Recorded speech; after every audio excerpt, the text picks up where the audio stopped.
रथ लेकर के पहुँचे और महल में उनसे प्रवेश किया नहीं जा रहा था। उनको रोना आ रहा था। क्या किन शब्दों में जा कर के राजा से बयान करें कि रामचंद्र जी हमें छोड़ कर के वन में चले गए, हमारी बात और नहीं माने। जब पहुँचे तो राजा दशरथ मूर्छावस्था में पड़े हुए थे और कौशल्या से पूछे, मुझे तुम अपने महल में ले चलो। जब कौशल्या अपने महल में ले गई तभी वहाँ पर सुमन जी का प्रवेश होता है। हाथ जोड़ कर के खड़े हो गए। उनके चेहरे पर पल भर के लिए खुशी छा गई। बोले, राम लक्ष्मण सीता आ गए। तो उन्होंने सर नीचा कर लिया। बोले, प्रभु राम लक्ष्मण सीता हमको वापस भेज करके चले गए। घोड़े भी नहीं आ रहे थे, मैं जैसे तैसे हमारे प्राण अटके हैं, आपके समाचार देने के लिए हम आपके पास आए हैं। तब वो कहने लगे, कौशल्या हमको याद आ रहा है, इस समय श्रवण के माता पिता जो अंधे थे वो मुझे श्राप दिया था। बात ऐसी थी कि मैं शब्द तेरी बाण चलाना जानता था, उसका अभ्यास कर रहा था, हमारी युवानी काल थी।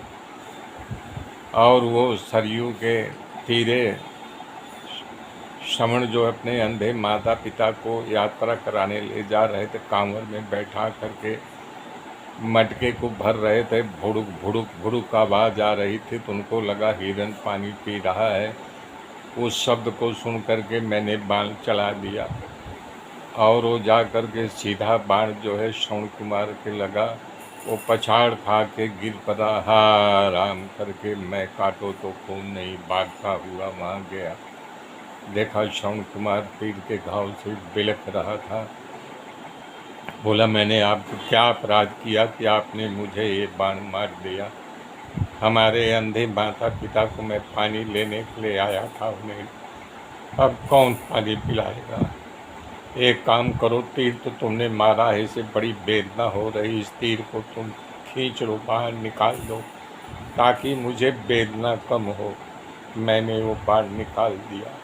तो श्रवण कुमार ने कहा, अति शीघ्र ये पानी ले जाओ, हमारे माता पिता को पिला दो ताकि उनको पानी तो मिल जाए, और उनको बता देना कि तुम्हारा पुत्र ऐसी जगह ऐसी अवस्था में है। तो वो भाग करके मैं वहाँ आया, देखा हमारे पद चापों को सुन करके कहा, बेटा श्रवण तुम आ गए, बड़ी देर लगा दी, लाओ पानी। तो मैं कुछ बोला नहीं। वो घड़ा लिए अनजाने में उनका हाथ हमारे हाथ को स्पर्श कर गया। बोले, अरे तुम कौन हो? बोलो तुम कौन हो? और घड़ा जो है उनके हाथ से छूट गया। तो मैंने बोला, मैं अयोध्या का राजा दशरथ हूँ, हमारे हाथों से आपके पुत्र की मृत्यु हो गई है।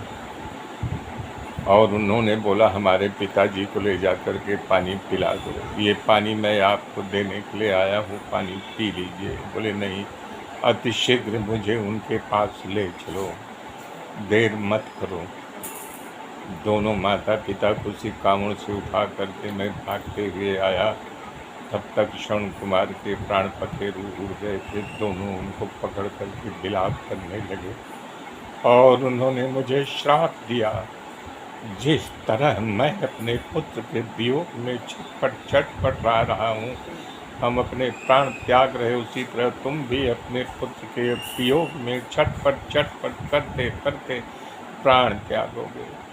उस समय उनके मुंह से 6 बार निकला, हा राम हा राम हा राम हा राम हा राम हा राम हा राम, और उनका प्राण निकल गया। मेरे मृत्यु मेरे साथ जुड़े रहिए, आगे की गाथा फिर कल जोड़ूंगा। तब तक के लिए जय श्री